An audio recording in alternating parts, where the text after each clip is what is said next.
আসসালামু আলাইকুম। মাটি গাছের জন্য একটি অপরিহার্য উপাদান।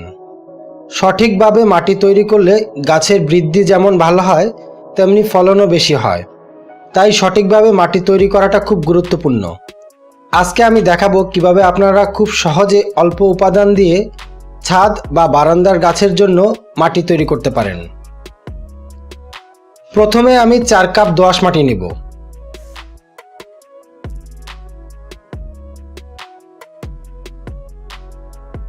এর সাথে নিব 2 কাপ কোকোপিট ও হাফ কাপ পাতা পচা কম্পোস্ট সার। তার সাথে 1 চা চামচ করে ইউরিয়া, টিএসপি ও এমপি সার নিব। এখন সবগুলো উপাদান একত্রে মিশিয়ে 2 থেকে 3 দিন রোদে শুকিয়ে নিলেই এটি গাছ লাগানোর জন্য উপযুক্ত হয়ে যাবে।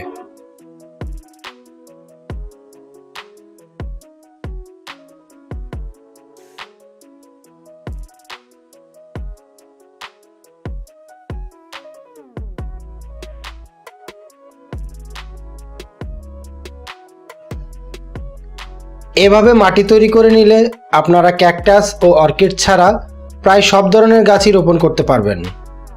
ভিডিওটি ভালো লাগলে একটি লাইক দিবেন এবং চ্যানেলটি সাবস্ক্রাইব করে সবসময় আমার বাগানের সাথে থাকবেন। আর আপনাদের কিছু জানার থাকলে কমেন্ট করে জানাবেন এবং ভিডিওটি কেমন লাগলো তাও জানাবেন। ধন্যবাদ।